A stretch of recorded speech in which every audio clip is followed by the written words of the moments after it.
like all day, every day. All day, every day.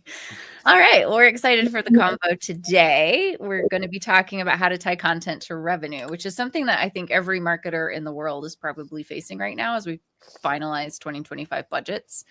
Some people finalize them in October, and then some of us are still trying to finalize them. So regardless, they're mushy all year for some people. Yeah, exactly. It's just an endless iteration. So excited that you're here, Stace. So what we typically do is we'll go around and introduce ourselves, just to, like, start off the call, and then I'll get into the questions that we have together. So tell us a little bit about yourself, Stacy. Yeah, I'm with Playwire today. I am the COO, but I evolved from a marketing background. So spent a number of years in the agency space. And then as a fractional marketing exec as well, I really got very, very deep into SEO, content production, and generating revenue for B2B clients is really where the bread and butter lies. And so today's discussion is really exciting because it's a constant game of telling people why you exist in marketing. And so that ROI and how do we drive revenue is the thing that allows you to do your job. So I'm excited. Yeah. Prove value. Yep. Lauren, you want to introduce yourself? Yeah, absolutely. So I'm Lauren. I'm the head of content over here at Winsome. And I'm also really excited for this conversation because it's something, again, I talk about every day with our clients. We always have to justify our presence. Why are we creating this content? What value does it bring to the audience, to the business, and the bottom line? So yeah, really excited to chat about this with everyone. Big deal. Ross? Yeah, and I'm Ross. I'm with Winsome Marketing as well.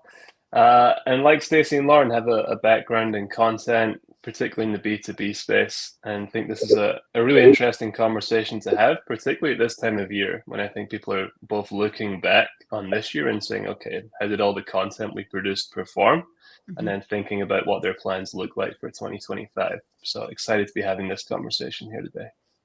Yep. Good. I'm excited too. So let's start super basic because I would hazard a guess. Okay. I'm not saying this is statistically valid, but maybe 50% of the people that we get on discovery calls with have no idea whether content makes them money. And they're literally asking us to make it for them. Like they want to pay us to make it. And yet they do not clearly understand whether or not there's going to be a return on that investment. So Stacy, start very basic. If you were walking into a room with a, let's say, startup founder, right, who has no really basis of knowledge in marketing or anything like that, how does content make money? Okay, keeping it basic. Oh, therein lies the challenge because I'll go really deep, really fast into the nerdy side. Right. At the end of the day, what you're doing with content is creating educational information that starts by answering questions that the people who you serve every day have every day. So it starts by creating an affinity to your brand, first and foremost. And second, the more questions you answer for them, the more they look to you as a source of trusted information. And then the more they're interested in digging into, like, what do you have to offer? To me, content is the difference between a cold, like, I'm reaching out and trying to sell you on something versus I've met you at a networking event. You said something like crazy smart, and I'm really just interested in what you can bring to the table because you've given me something of value first. You're not coming out the gate with a sale. You're coming out the gate with something that actually helps me run my business better or do whatever it is better. And then I suddenly have a really different picture of you as a brand, if I'm thinking of you almost as a person, that makes me much more likely to spend the money with you. Mm-hmm. Good. I like that. Lauren or Ross, do you have additional thoughts? I was going to say, I feel like it's probably more than 50% of the people. and it's a quick correction. It's challenging because you think like, okay, I'm writing a blog post. How does that fit into the financial infrastructure of my marketing budget? Like what is this? What part does it play? And so for me, it's really making sure that you have a strong strategy with your content. Like before you spend a dime, you completely understand who you're talking to, why you're talking to them, and then you create the types of content and distribute them in the channels that are going to make the most sense to actually get you in front of those right people, as Stacy had said. Like, that's going to be critical for that value exchange of like, I am giving you something of value, and then you are now trusting me with your time and then with your resources. Mm-hmm. Yeah, I like that. And I think the way that I always try and position it is that content is an investment, right? It's different to, an ad or buying a billboard or buying like a PPC ad where it's that ephemeral one time you spend like the $5, $10 a click, whatever, and it's gone, right? If you create a piece of content and it's done the right way and it's updated and it's optimized, that can produce results for years and years to come, right? So I think that's an important lens to look at it through, which is maybe a little bit different to how we look at other marketing expenses and doesn't fit super neatly into a budget. And I think that's one of the challenges that we face. Mm-hmm. Yep. It's the buildup for the big reward versus the constant paying for the reward over and over again. Right. And I think there's such a challenge. Like, I remember when I launched HireWriter, like, I basically said like, okay, I'm making like, no money, right? And yet I'm going to spend $30,000 a year on content, like out of basically nothing, because I believe so strongly in the power of content. And now we generate leads from content. We don't do any paid advertising really at all. So yeah, I think but you have to understand that the trade-off is there. So I think it's tricky because there is a little bit of, you got to take a chance, right? There's a little bit of faith involved, I think, with investing in content that will appreciate over time. It's what I usually explain it as is you have to have a bit of trust in the process. Don't blindly trust that it's just going to work, right? Know that you've done research and found the right person if you're outsourcing, or that you have the right strategy, that if you continually want the activities towards that strategy, that it will pay off in the end. So there's a little bit of trust in the process, but you have to make sure you have the process right. So if it's failed in the past for people, usually it's one of two things. They either just were too impatient and wanted it right away and were frustrated when it wasn't coming, so they pulled the plug. I've seen that happen a lot. And then really the other one is that they didn't have the right process in place to get there over time. Mm-hmm.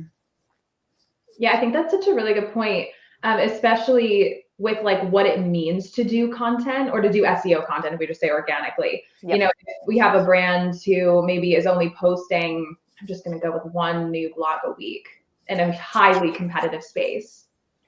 It's pretty unlikely that set of, keywords that you're blogging about is going to yield you any meaningful results. So, it's also like knowing how to approach it, as you mentioned, with that process. I think it's good to understand those diagnostic tools of like, okay, what has gone wrong in the past with our content so that we can create a better strategy going forward. 100%. And we've even talked about it speaks to it. Yeah, go ahead, Ross. Go ahead. You go. I was going to say, I think that speaks to the different types of content, right? You have SEO content, you have more educational nurture content, you have sales enablement content, and realizing that each of those play a different role and will drive results in different ways. Like, I don't think we can just look at content as a bucket and say, how is content driving revenue for us, right? There's all these different types of content, and that's even just within written content. That's where we start talking about video or audio or email or changes we can do to the website, right? That's if we're purely talking about blogs, there's layers within that. So it's complex, right? And I think sorting through that complexity is challenging and, makes that reporting and tying content to revenue more difficult because there's so many touch points in the process. I totally agree. I mean, if we're ready to start like digging into details of process, I'm happy to riff on well, that. So my next question is like, basically, is attribution a cosmic practical joke? Like, we have every attribution model available to us. GA4 was relaunched with attribution in mind, right? Like events and all the different tagging structures and things with the data. We're almost always told that we have to set some kind of attribution model in place. So is it that? Is it something else? How in the world are we creating systems whereby we can pay enough attention to Ross's point, in this multi-dimensional set of data to be able to come out at the other side and say, like, if I write a blog, it will make me money. Like, so to me, that's always a fun conversation because there are multiple ways content can enter into the funnel and help drive new leads, new sales. At the end of the day, what I find most companies care about is, could we have not ever gotten in front of this person without this piece of content? So the attribution model I almost always use is the simplest one, which is first touch. It's just, for me, it's easiest at answering that question. And then I also make sure I'm checking if content helped somewhere in the funnel. So like somebody found out about us through an event, we did a follow-up email, and then they converted and read a piece of content that helped educate them and move them closer to the sale. I still keep track of that. So I basically separately have, hey, my attribution model is first touch, because that's what, when I'm having the ROI conversation, what matters the most. And then I separately have, these are all the sales, by the way, that content had an influence on. And I just have them in two separate buckets, and it helps have those conversations rather than trying to use some fancy attribution model that does like, there's the U shape and the L shape and all of the crazy ones. And I'm like, it's just confusing. And most of the time when I'm having to, or, you know, when anybody's having to justify their existence, the could I have done this without you is the most important question to answer. Anytime you can prove, nope, couldn't have done this without content, is when you're going to continue to get buy-in to continue doing it. Mm-hmm.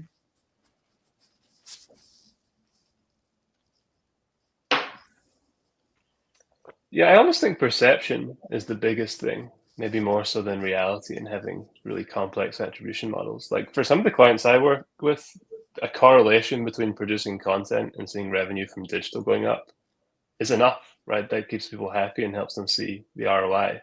I don't necessarily think, depending on the situation and, you know, what kind of resources a company might have, you need to get into these super complex attribution models. I think that's, you know, in a perfect world, sure, but we don't live in a perfect world, right? So I think if we're realistic and pragmatic, the more, you know, not simplistic necessarily attribution models, but ways that are easier for people to understand and to perceive how content is tied to revenue are the best way for us to explain it in a lot of cases. Yeah, because when we overcomplicate and over-engineer, then that leaves a lot of room for error in the data, which is a big challenge that I think we face as marketers in general. And just also justifying the reasoning to, you know, an executive. Like if you're trying to pitch it to your CEO, if he doesn't or she doesn't understand what this model is, then you're going to spend all of your time trying to talk about the model and how you got to that data as opposed to the actual thing that you want in the first place. Yeah, I think that's a great point.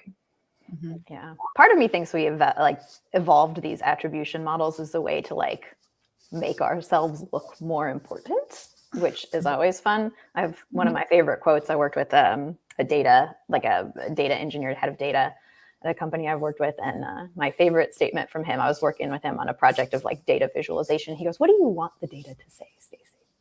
Just tell me what you want the data to say, because we can do anything to make data say what we want it to say, right?" And so that's why I like to go with the simplest, because it's harder to do that, right? You're actually basing decisions on real things with the simpler models, as opposed to like adjusting the model around to make ourselves feel good about what we're doing. I don't know. No, we talk about that all the time. We're like, if you're smart enough, you can present data in a way that says whatever you want it to say. You can. And so, yeah, I think that's an important point. I think perception is important. And I think, you know, I think Stacy and Ross, y'all both hit on this, but like there's a level of humility when it comes to setting up some of these systems, because like, sure, could we do it way more complex? Sure. But at the end of the day, our goal is to be understood. And it's like the humility you have to have as a content creator too. Like, sure, I know tons of fancy words that most people don't know. I'm not going to use them because I don't want to make people feel stupid. I don't want to make people feel less than. I don't want to confuse people. Like, there's a grace and a humility in that I think is really important, which can be hard because I think the whole point of this conversation is usually that somebody is demanding an answer, right? Somebody's demanding for you to say, like, prove to me that this investment of X $1,000 a month, however much money we're spending with this SEO agency, is worth it. And And so there's pressure that builds up there, right? And it can be threatening. And so I think it's important to remember, like, our entire goal is to be honest and humble and support. So yeah, whatever we end up creating needs to be simple and straightforward and make sense. At the end of the day, in my mind, where your effort should go, rather than thinking too much about your attribution model, is making sure you have full funnel reporting. Like, I think that's something most companies don't even have to start with. So the attribution model becomes like really unimportant if you don't have a single system that ties together the revenue you've earned from a customer to the source that brought them in the door. And so, like, if you need somewhere to put your time and effort, put your time and effort into making sure you have that full funnel reporting. And then at the end of the day, you can say, hey, first touch marketing, here's how much monthly recurring revenue we have from that source. Like, end of day, there's no more having to make an argument because the argument is there in the dollars. Yeah. Oh yeah, we have clients or people come into us who want to do like lead scoring, and they don't have systems set up to capture behavioral data. Yep, baby steps. I lack the ability. I lack the understanding of how this is possible. Absolutely. You got to walk before you can crawl. Let's talk a little bit about real life. So, you know, I think that if somebody's listening to this and they're thinking like, yeah, we don't have any of that. I don't even know what those words mean. Or if marketers are saying like, okay, cool, that'd be great to set up, you know, multi-touch attribution modeling, or that'd be great to set up full funnel analysis, but my MarTech stack lacks this, or I don't have time, right? Or whatever. One of the ways I think that we've touched on, we've hinted at, is like storytelling is very compelling, right? So we can create compelling narratives basically by just saying, like, to Ross's point, like, this is how this works and this is working. I can prove it because of this. Let's talk about the real world. Like, when have we seen content make clients money, content make businesses money? When have we seen that happen? What does it look like? What are those content types like? How do we know? The easiest way I know is that, like we just said, full funnel reporting, right? So I have that set up, right? I can, on a daily basis, pop into, I use HubSpot personally, and see exactly how much monthly recurring revenue is happening for our customer base from marketing sourced leads. But really, like, the trajectory of almost every client I ever worked with prior to, you know, coming into Playwire, and what we've done here at Playwire, is walking before you run. So because it doesn't necessarily like produce results day one, the most important thing you do early in a content strategy is make your content multi-purpose. What are the things that would make the sales process more efficient if they had pre-built answers to all these things? Oh, by the way, let's tie that to whatever keywords we can find that relate, and also make sure it's starting to generate organic. So it's just making sure that your content serves purposes for the sales team first is the easiest way to like get over that initial hump. And then after that, for me, it's the qualification process is the hardest thing that you have to deal with. You can make content that speaks to keywords, but if 5% of the people searching those keywords are actually qualified to buy from you, it's really important to make sure that you are giving paths for self-qualification in your content, meaning I, as the reader, can see that you're talking to me or that you're not talking to me, so that I can choose to continue to engage or not. And then finding those like really nice nuggets of keywords that are highly qualified. They may not be big search terms, which sometimes means you ignore them, right? If you're thinking of a traditional content strategy. But if there's something that 15 people are searching for, but all those 15 people are great prospects, and by the way, the customer lifetime value is $1 million from a customer, so worth trying to get in front of those 15 people a month, right? So it's really thinking through, how do I get in front of that highly qualified audience? And that should be like your core focus until you've exhausted that. And then you can start expanding to those wider keywords that are going to help, you know, maybe capture people in the net, but just not a high percentage. And that's a little backwards, I think, to how people think about content strategies, where they tend to focus first on the big keyword items, as opposed to thinking about what are the most qualified things. And so that's how you can speed up, in my mind, your path to producing revenue, so that you can get the buy-in to keep going. Yeah, that makes sense, because your competition pool is so much less for those keywords. And I think it's hard when brands see, you know, these big keywords that are like 10,000 hits a month, you know, really massive. And then they envision themselves in the number one spot of having never, you know, produced a word of content on them. And, you know, knowing it's going to take a lot more time as well to even be competitive in that space. So you would be probably, you know, spending even more money to do that. And it would not, to your point, likely produce the same kind of leads. And for a lot of the clients that I have worked with, being super, super targeted, as we were talking about on audience, is so important. So if we're creating like really robust content pieces, so lots of topic clusters, downloadable resources on a particular industry, that has worked out really, really well. One of our clients, their like highest paying customer that came in this year came in from the first touch was downloading a lead magnet from one of our highest performing topic clusters, which is amazing. Like, we're so jazzed. But yeah, that's one of my favorite just wins. And it came from really understanding the audience and creating super comprehensive content around that. Mm-hmm.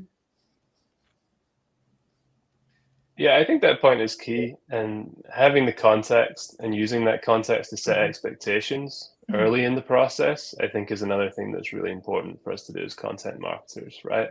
If you're a relatively small website and you haven't written much content to date about a particular topic, you're not going to rank for the highest volume search term. That's an unrealistic expectation to have in like the first 6 months or the first year, or whatever it is. So I think we have to manage those expectations and educate clients on, okay, we have to take this more targeted, specific approach, like Lauren talked about.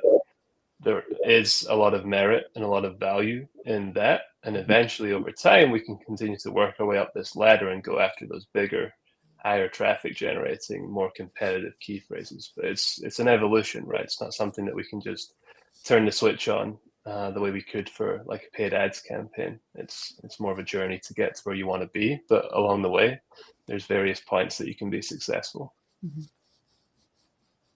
And I think too, a lot of us have gotten swept up in multi-channel, right? So to Stacy's point, you know, you need to be able to repurpose content. That's like no brainer, duh. Nobody doesn't believe that. But I also think like you make money from content when you have one channel that starts to perform really well.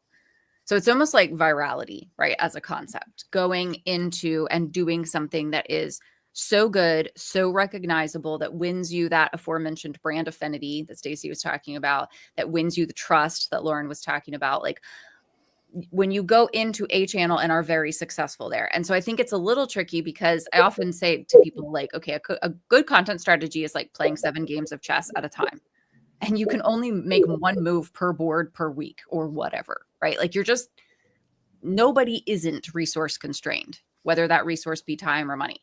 And so I think it's challenging, because that's where you have to begin to say, like, there's just some stuff that the opportunity cost is too high for us to be on 6 social media platforms and do all of them well. I'd rather you do one well. That's how you make money, right? Like, instead of having, 85 blog topics that we're going to cover in the next year, like, pick 4 and do them exhaustively so that you begin to gain traction, because there is an amalgamating dynamic that happens, right? Like, these things do snowball and they start to mature over time, and you do start to see exponential growth in terms of followers. That's how algorithms work, right? Like, once you've won enough ranking factors and you have enough trust from the platform, you've played the game right, you start to win more and more and more. But most businesses, like to your point, Stacy, they quit before they've hit that point anywhere. And then they kind of say, like, baby bathwater, right? Like, it's just, this doesn't work. Right. Mm-hmm. And so I was saying, like, well, you didn't give it a fair shot, or you spread yourself too thin, or like, instead of doing the diagnostic, they opt out. So I think that's, if I were to say like how I have seen businesses make a lot of money from content, it's pick the thing that you are better at than anyone else, that you have more interest in. To your point, Stacy, like, where your highest target ICPs live and breathe and are paying attention, be there all the time until you've won all of them, then go to the next place and win them. That's not to say you can't have like a light touch elsewhere, but I just think that the idea of being able to do everything well at once is a pipe dream. And I mean, the one thing I'll add, because I've seen this happen, I can't even tell you how many times, is focus is the like key of what I heard out of that. But where small companies that are attempting to scale up, especially, fail with this is a little bit of like FOMO. I see my competitor doing really well on Facebook.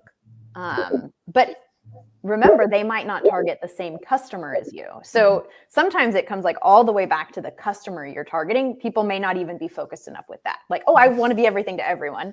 Well, great. You're going to end up trying to do that strategy that's going to work for no one. So it's being really clear about who your target customers are and being willing to make decisions that someone is not your target customer and that you're going to essentially ignore them. If they come to your door, you might accept them, but you're not going to be focused on bringing them in. You're going to be focused on bringing in your target customer, and that'll allow you to make decisions about where to be. If you don't have a good understanding of your target customer or aren't willing to narrow your target customer to a specific couple, you're going to have to do spray and pray approach, and nothing's going to work that well. So I think that's one that's really easy for people to get caught up in, and then really easy to watch somebody else who has a different target customer than you executing a strategy and thinking you should be doing what they're doing, or you're missing out, or, you know, whatever. That's I think the biggest pain point people have in getting there.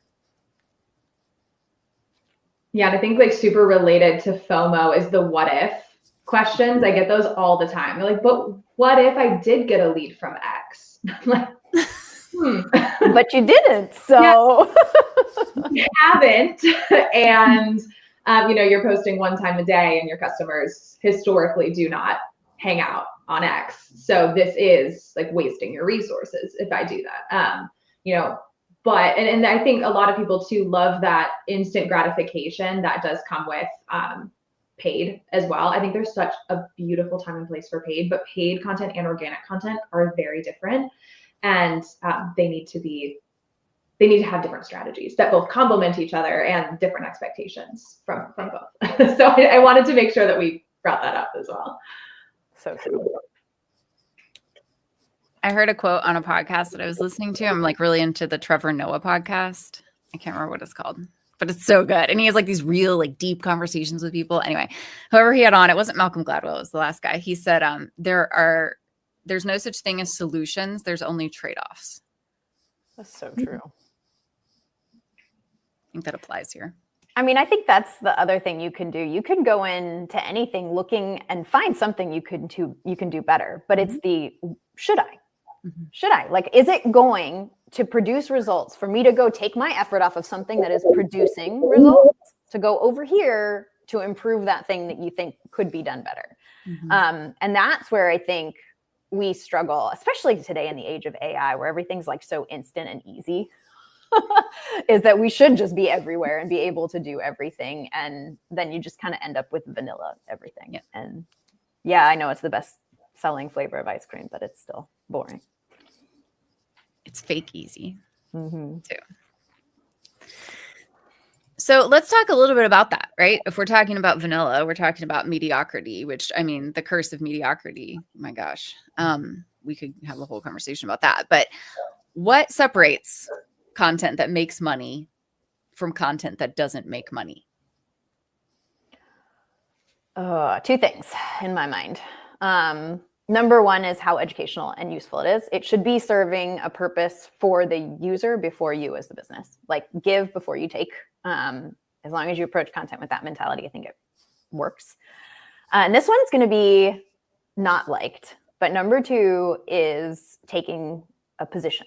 Yeah. I'm not trying to get political with the conversation, but I saw a fascinating post on LinkedIn the other day about the election. And I'm sure we all have very personal feelings about the election, which we're not going to go into. But really what it does, it was a marketer breaking down the differences in the budgets that were spent by both parties, the Democrats and Republicans, what their approaches were, and kind of ultimately what the results were. But I think what was super interesting to me is that the Democratic Party spent like 10x the amount of money on marketing that the Republican campaign did. And there's plenty of things that you can think about the Republican candidate, which we're not going to talk about. But some of the things that he pointed out, the person who made the post, were like the standard marketing things that you think about, like finding your target and going and focusing only on them, not taking it wide. And then the biggest one is not being afraid to take a stance that is going to turn some people off, because what it does is it brings those people that are your ICP that much closer to you. So not being afraid to have a point of view in your content, I think, is hugely important in its production that a lot of people might be a little uncomfortable with. But anyway, that was just a fun, fascinating post. And I was like, that's so true and gross.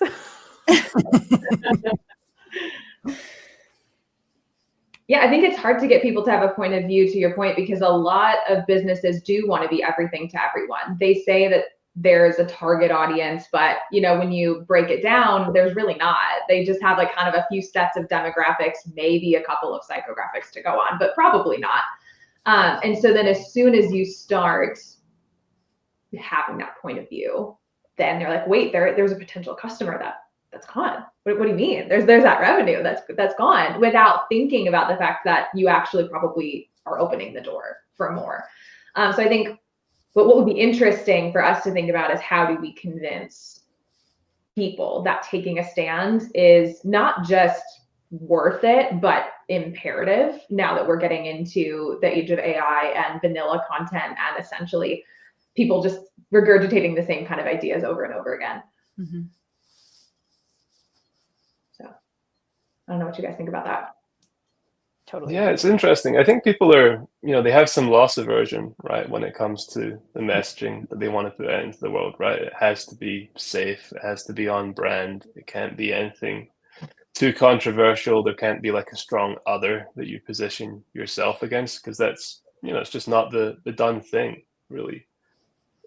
It's hard to encourage people to get over that, but I think, one, it's discoverability, right? If you have a strong point of view, it's more likely to be amplified through social algorithms or whatever. But it also helps you be more memorable, right? I think part of the content, there's kind of two parts to this equation, right? One is discoverability. How do people find your content? And that could be having a strong view. It could be doing really, really good SEO research and having a great strategy. And then the other is like, by the time they arrive at your page, or stop scrolling to read your social post or open your email, what do you want to tell them? And how do you want that to be sticky and memorable and create an experience that means they come back? Because I think that's the other part of the difference between content that drives revenue and content that doesn't.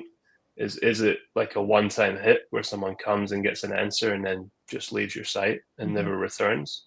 Or do you have call to actions there? Do you have some kind of touch point they can interact with? Do you drop a pixel and put them into an ad set? Like, there's all these different things that you can do to make that more of an ongoing relationship than a one-time deal. And I think that's something that we overlook a little bit sometimes. We're all about how do we get people to the page.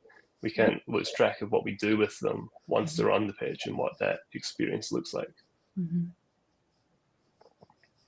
And I think that speaks to just the need for consistency. So I would say, like, if I were to archetype content that makes money versus content that doesn't, like, content that makes money is intentional.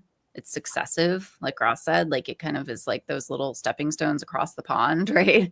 I think it's very suggestive, right? So you're essentially coming out swinging, right? With strong stances, and then you're winsome about it, dare I say.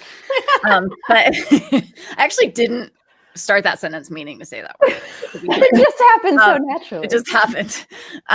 But you are, right? You create content that creates a suggestive, is suggestive by nature, right? And you're creating inferences, and you're purporting, your premises and your theses and your conclusions and leading statements and all that kind of thing, right? That's what creates communities. That's what creates like a gravitational pull, right? It starts to pull people into an ecosystem of thought. And I think people underestimate the power of that, right? The written word is like the most incredible thing that we have at our disposal, because you're speaking in somebody else's brain. Like when somebody's reading something you've written, they're reading it in their voice, in their head. Like there's almost nothing more effective to infiltrate thought. And I'm not trying to sound like I'm like launching a low key, like subversive political movement or something weird, but but it's super powerful. It's how they get to know you without being in front of you, right? And at the end of the day, like we can pretend it's like 1,000 things, but all people are doing when they're buying is trying to make a human connection with another human that they like. And so the more, that's why a point of view helps so much, right? Like the more vanilla and bland you are, you're just a big company. And I'm like, I can't make a human connection with a big company. But if you have a point of view and a tone of voice and a personality, I can make a human connection with the brand that stands behind that, right? And that's what people buy with. They don't buy with as much else, as much as we'd like to think they would. I mean, the only reason we exist is because everyone walks around asking the question, am I worthy of love? Right? That's the only reason marketing exists, is because they get Band-Aid answers to that question. Yeah, I think that there's definitely a delta between what works and what doesn't. And I think that content marketers need to get smarter about communicating the difference. Let's get back a little bit, because we're talking here about, how do you tie content to revenue? And we got existential accidentally. Sorry. But let's talk a little bit about like reporting must-haves. So, we go into a lot of businesses as in our agency context where they basically have no reporting set up for content, right? Where they just have maybe whatever is in their CMS and CRM, and that's just kind of telling them like how many people open an email. But when we talk about like the ecosystem of content, right? So every possible content type, what would you say when it comes to tying content to revenue are the reporting must-haves? Like you already talked about funnel, maybe talk a little bit more deeply about the data within that you would say like you have to be tracking X, Y, and Z in order to make that clear line. Yeah, the first thing I do when I work with, like if I'm working with anybody that doesn't have that set up yet, or coming in the door for the first time, is figuring out what are the systems where we manage revenue. Let's start there. And then how can I introduce some notion of the source of the revenue into that system? And so even if I'm not doing full funnel reporting in my CRM, which I think probably like is way less common than people might think, I've not seen it done super often.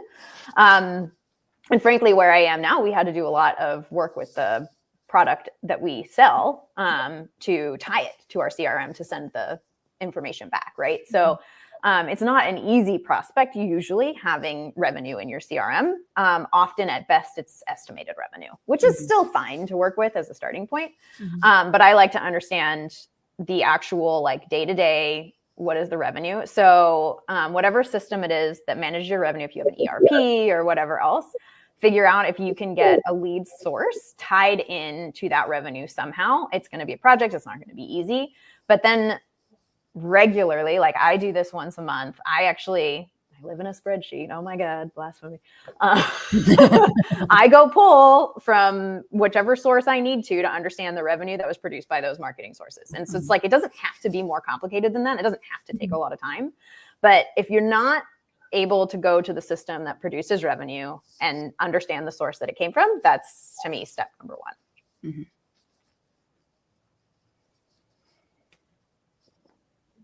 Yeah, I think what's important in all of that is consistency, right? You need to have a really joined up approach between marketing and sales. There can't be that breakdown. And we've talked about this in previous webinars when we did one on lead generation, but having a really strong relationship there and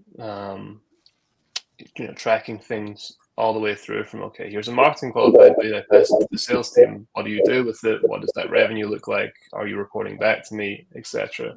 All of that is important. And I think when you talk about full funnel, we can't just think about, okay, the marketing funnel. When we deliver a marketing qualified lead, we have to go a step beyond that and go to the step where revenue is actually created, which is the sales funnel.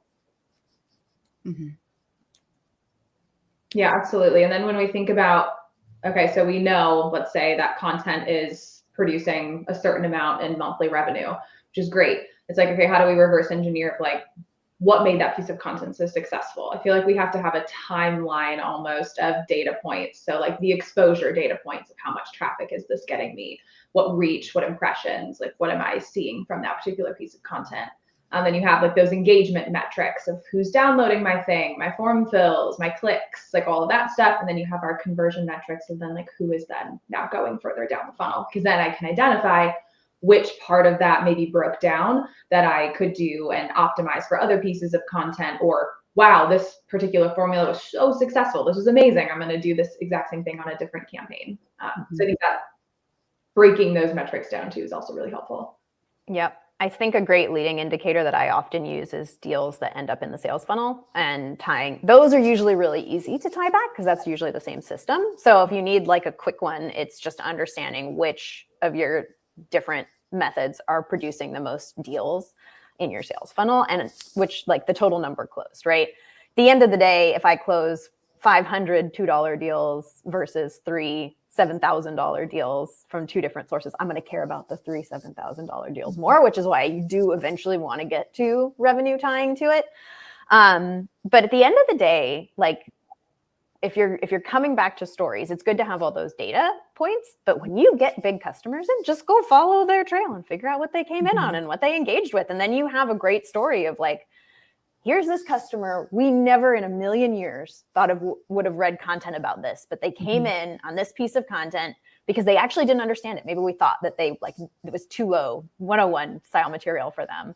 They came in on that piece of content. Hey, they read these 3 things, then they reached out, then this happened. But being able to just go back through the timeline of some of the great customers that have closed is often enough. Mm-hmm.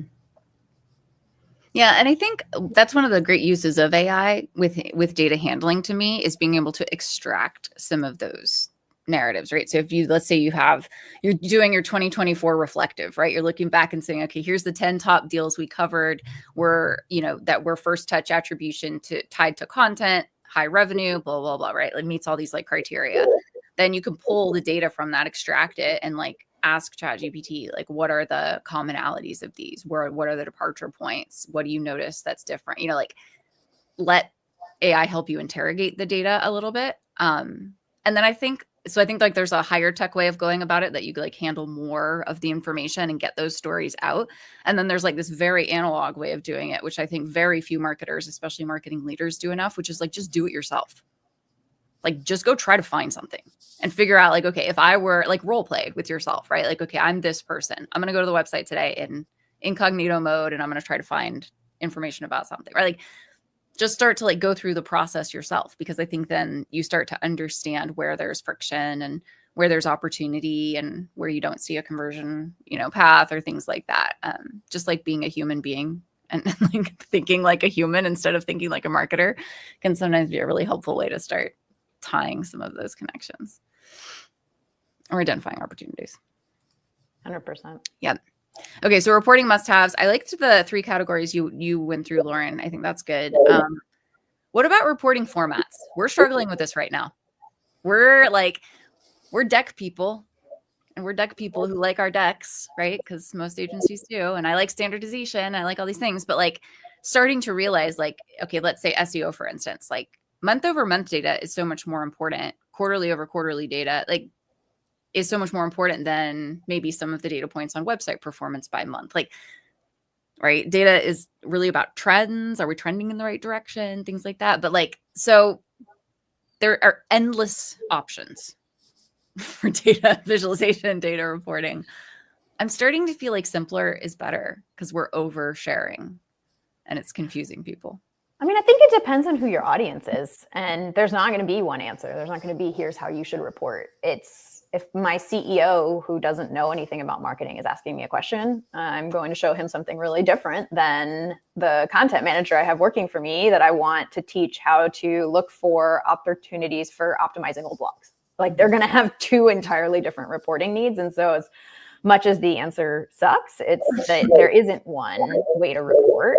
The way I want to look at data also might be very different than Joy, the way you want to look at data, even though we might have the same set of skills that we're applying to it. Like, we just might have different ways we look at it. I've seen people argue to the death over like the columns versus rows in a spreadsheet. And I think the date should be across and I think the date should go down. And so there's so many different ways that people's brain interpret information that there's no one right answer. I think it's like, for me, it's just over time when I work with that person and I understand the moments where they're like, oh, I get it. Like when I'm testing out ways to show them data, then I just like lean more into that method.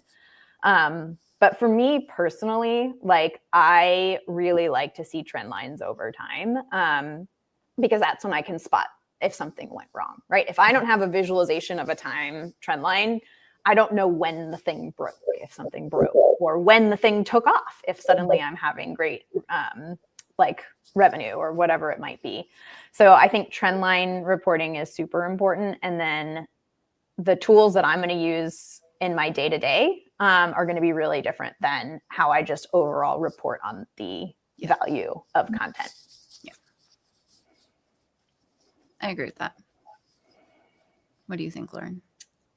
Yeah, I mean, I think it goes back to what we were saying of simple is better. You know, sometimes if we try to over-engineer some of the reporting for a particular audience, you know, that it's just going to be confusing. You're not going to have productive conversations because back to the attribution model, you're just going to kind of interrogate how you got there and not actually talk about the most important thing of what we can do with this information. So yeah, I definitely agree that trend line reporting is super just important. I'm like, are we in the green or are we in the red? And if we're in the red, we have to fix it. And if we're in the green, we have to amplify it. Like, you know, it just sometimes can be as simple as that. Mm-hmm. What do you think, Ross? I think the way I'm thinking about it, as you guys are all talking, is that it's almost like a hierarchy of metrics, right? And you can start with the subject of this webinar, right? Content and revenue. How do those two tie together? And then obviously there are a bunch of different metrics, layers and layers of metrics that feed into that.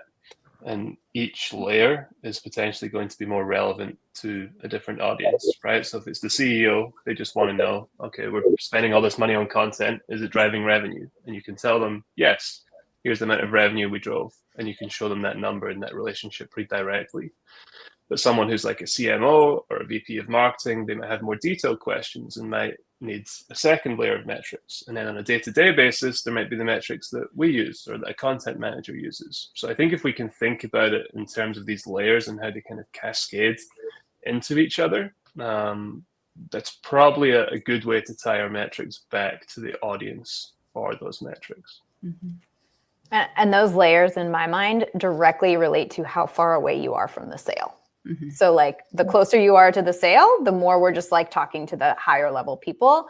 And then as you're trying to build the strategy for how do I get more people to that end point, you're moving farther and farther away from that point and backing up. And you're going to like lose people each step back. And by the time you get as far away from the sale as possible, you're going to have just some marketers left. Right. But I think it's important. Like one of the things I always have like as just a personal gut check is like, I want to track way more than anybody's ever going to want to see, because at the end of the day, I want to know how I affected this change. And so if anybody were to ever ask, how did that lead get here? How did that happen? How did we, whatever, like I want there to always be a logical progression, because I don't want to just do random acts of marketing, right? Like I always want there to be intention behind what I'm doing. And I think that reporting, even like in our own sort, like we do like internal reporting for Winsome Marketing. Like I make myself do it. Do I do it every month? No, most months. Because I want to hold myself accountable to be like, am I actually paying attention to what is happening in our marketing, right? Whatever. And so, yeah, I think it's creating that kind of accountability for yourself as a service provider, right? Or as a staff member to say like, I know I'm doing the best that I can and I know how I'm going to be successful. It's not going to be an accident. Okay. I have $1 million question for us to finish with. Oh boy. This is a question I don't think anyone has an actual answer for, but how do you convince CEOs that content is going to make their business money? I show examples of every other business I've seen it make money for. Yeah. Examples should work. they should. Okay, examples. How else do we convince CEOs of business that content's going to make their business money? Yeah, this is the $1 million question, right? So I don't know. The first thing that comes to my mind is similar to Stacy's storytelling. So weaving a really compelling story with emotion and data. So you can see like, okay, here's the aspirational identity that you want to achieve for yourself. Like you want to be seen as this leader in this space. Okay, so feed a narrative that feeds into that, but then also show them through data and in similar industries or other experiences with other customers, as Stacy said, to highlight that emotional payoff. So I feel like that's one thing. If there's a way, which takes a little bit more time, but like if there's a way if we're going into an engagement, if I can try to reverse engineer content that has worked for them in the past, where I can say like, okay, maybe you didn't identify this as content, but it was. So if I can like find a previous win that they didn't maybe know about, then I can use that as ammo to say, we need to do more of this. Again, that's a little harder and I need access to all their systems to go back and like make that logically. But yeah, those are two things that come to my mind. Yeah, I think part of it, Lauren, as you talked about that, is it's almost appealing to their ego a little bit, right? And saying, okay, you want to be the thought leader. You want to be seen as the, forward thinkers in this space who are setting the tone and exploring new ideas. Like you want that to be your company, right? You don't want it to be someone else.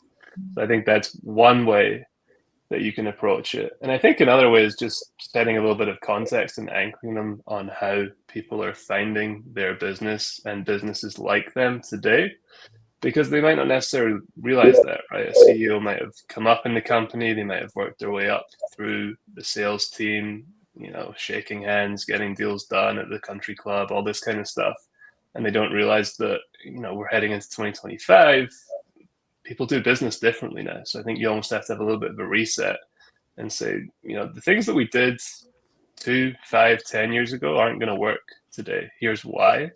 And here's why content-led strategies. And I think providing some context around exactly what that means as well. Because I think when you say content to people, they just think, oh, these like low quality, like SEO scammy articles that, no one really wants to read. I think you have to tell a bit of a story and say, okay, this is what we're going to create. This is what the experience is going to look like for people coming in. And this is why it's going to be different and better to anything that's out there today. Mm-hmm.